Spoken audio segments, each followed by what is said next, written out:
done some history on her if you want to look at it, but let's go focus on this picture. So here's Ava Braun.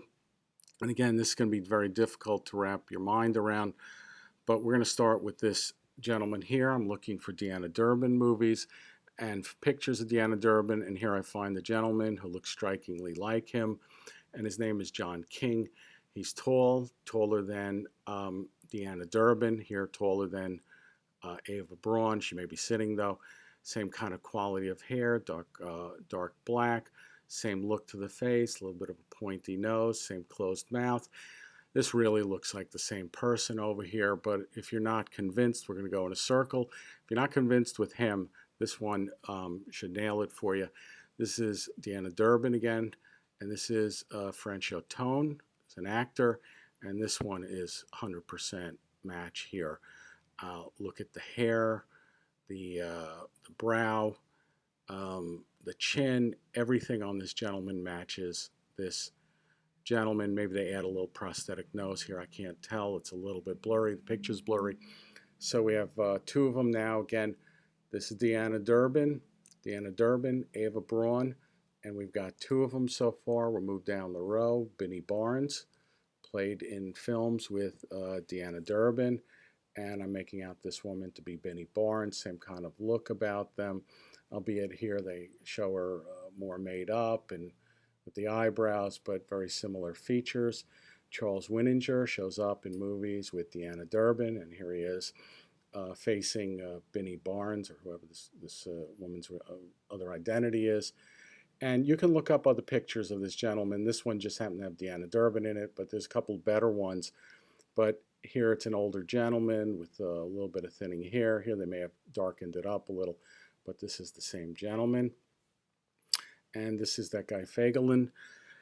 And here's Deanna Durbin with Joe Pasternak, and there is striking resemblance between Joe Pasternak and the Nazi Fagelin. Pasternak was an actor and a director. So I have identified 5 out of 6. I believe I have the 6th one here as well. I'll do her in a second, but again, notice the vast similarities I have found between these people in this photograph, and this is a staged photograph. This is Ava Braun, who is Deanna Durbin. This woman I get to make a guess on, and my belief is that it's Rosalind Russell. How do I come to that? Well, I looked for a full-figured woman, as we've heard in the past. This is a bigger woman. She's fleshier. She's got more meat on her bones. She's got bigger shoulders. And that was Rosalind Russell in her day. She shows up in films with Deanna Durbin. And the same kind of quality of hair, dark hair. Here they've tied it in some kind of bun, but it's long and it's lush, and I believe that this is the same woman. All right, so we need more evidence. If that's not enough evidence, we're going to move on, and I'm going to show you who these two people are, and this man here is a Nazi. So here's Bettina Hansford, who I've identified as Deanna Durbin, Ava Braun, Hitler's mistress wife, and we're going to identify those people. We do photo analysis here, and can you tell me what is the relationship between Bettina Hansford and these two people? And ignore this man. This is Dr. Frankenstein, who is Nobby Clark, and he doesn't play into this, but we're looking at these 3 people. And I will tell you that this appears to be a father, mother, and daughter. And here this gentleman, I'll tell you who he is in a second, has his hand on this woman, and he has his hand on Bettina Hansford. I couldn't figure it out. That arm looks much longer over here, but this is his hand. It really can't be anybody else's. And I figured him for working in the studio. He's dressed brightly, nice. She's dressed brightly. Everybody else has some. She looks like she's walked in for the photo. She's smoking a cigarette. Nobody wants to stand next to her. But this looks like the husband. This is the wife, and this is the daughter. And so this is a man I identified. He's from the photo. He's identified as George Hawthorne of Moor Hall Studios. And the man in the photo here appears to be the same gentleman. Again, I believe he worked in the studios. He looks like he's there for a reason. And this is the most similar person. in the photograph. So this will turn out to be the father of Bettina Hansford, aka Deanna Durbin, aka Ava Braun. Now, in all fairness, this girl could be a niece or a cousin, but again, my belief is that's his daughter. He's very familiar with her. So we want a little bit of help here. So we're going to look up Ava Braun and see if we can't get a couple more clues as to who the father is, what Nazi. So we look up Ava Braun and we see here, what do we have? Martin Bormann, right between Adolf Hitler and Joseph Goebbels. And Martin Bormann looks strikingly like George Hawthorne. I mean, this is virtually identical. And they may have applied something here, but not that you could tell in this photo.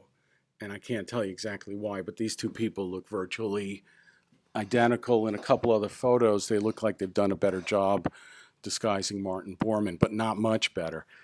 So the Martin Bormann photo probably taken in the late 30s, early 40s, and this photo's in the late 40s.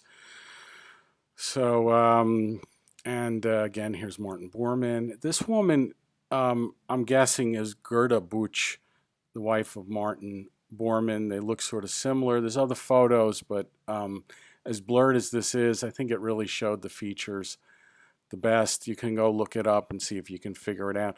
Don't forget, there's other people in this picture I haven't had a chance to work on. Martin Bormann was head of the Nazi Party Chancellor and secretary to Adolf Hitler.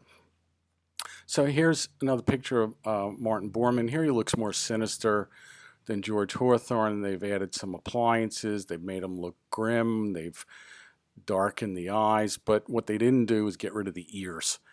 And this is a really big clue. And somebody really good with ears could take a look at this and identify that it is the same person. Now, if you're just starting looking at identifying people, here the ear is backwards. He's at like a 45-degree angle. Here he's at a 90-degree angle. So the ear is going to be set back, but it is a very rounded ear, and it looks sort of circular, and we have the same thing here. This is a really good shot. And you could adjust this by adjusting some Photoshop features to make them look similar, but this is a pretty good match here, considering how old the photos are and grainy. All right, so are there other Nazis at Moor Studios? Yes, there are, and there's somebody in this photo, and this is a gentleman named Pat Griffin. Somebody asked me if I could find Nazi Albert Speer, who is the Nazi Minister of Armaments and War Production, and I said he looks familiar, and I had studied the Moor photos, and I identified him as Albert Speer. There's a couple more photos coming. FYI, very, very uncool to find this guy sitting at the same table with Albert Speer, the guy who played Albert Speer, the Nazi. And I'll show this in a later video. Very, very uncool. And this guy too, and I'll show you who he is in a later video.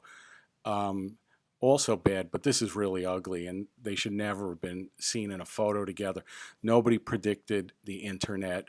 Nobody predicted that somebody like myself could sit here and analyze photos and figure out what really went on. So what I've done with these pictures is reverse the images. Now, I'm not clear whether these were the original or these were the original, but it's just easier to look at this gentleman in reverse. And, it looks like they've applied, again, another prosthetic here, because, again, the face is fuller. There's a mask-like effect, almost like that Hannibal Lecter wearing that mask when they roll him out, and I think it was Silence of the Lambs. So, but you can sort of see that there's something on his face. There's appliances here. Here, no, I mean the chin is narrower. This is a more striking look, but it's his bald spot that really does it here. And you can see it over here. They make no attempt to conceal it. And I got another picture, again, very cool with this guy on here. And, almost looks like he had some sort of hair plugs put in here. And I probably could have done something to flip it around or something like that. But this is Albert Speer here. And you can see the hair sort of separating. And there is sort of the same look here on the hair like they stuck it in over here and it bunched up in two separate places. So so the question is, why use actors? Why not use real Nazis? Well, there's a good reason for that. You have people who die toward the end of the to the end of the war. So you've created a war here where millions of people are killed, literally tens of millions of people, destruction, murder, nuclear bombs. It's horrible. And the people who really conducted the war got away virtually scot-free. And the people who you believe conducted the war were all actors. Maybe there was a couple who were not, but all the major ones. And I'm going to show you virtually every major person of World War II who was a Nazi was some sort of actor. I'm going to give you all of them in a couple more videos. So, but again, here is this guy Fagelin, and he dies 2 days before Hitler's suicide. He's shot. And this is Eva Braun, who is dies biting a cyanide capsule 40 hours after she gets married with Hitler. And then here's Martin Bormann, who I believe they still didn't know who he is or where he is. And there's this guy Fagelin, who I can't recall exactly what happened to him. But these people get away scot-free. And yeah, not to be glib, but you know, you watch movies like Die Hard, and here's they're gonna he's stealing a bunch of money from a building, and he pretends he's an international terrorist and wants all these people released, but in fact he's just committing a robbery, and he's stealing lots and lots of money. And Bruce Willis says to him, "So that's what this is about, Hans? An effing robbery? Why'd you have to nuke the whole building, Hans?" And he says, "Well, when you steal $600, you can just disappear. When you steal 600 million, they will find you unless they think you're already dead." So all these people who they set them up in photo shoots, most of them have very little to do with the war. They are merely actors and actresses. They did not conduct the war. The people who conducted the war got away scot-free, and they came over in Operation Paperclip, and you're left with more questions than I can possibly answer for you right now in this video. If you're not sure if what I'm showing is real, I understand. What I'm going to do is pull out another photograph. This is from another movie studio, and I will identify most of the people in this picture for you, and perhaps that will convince you.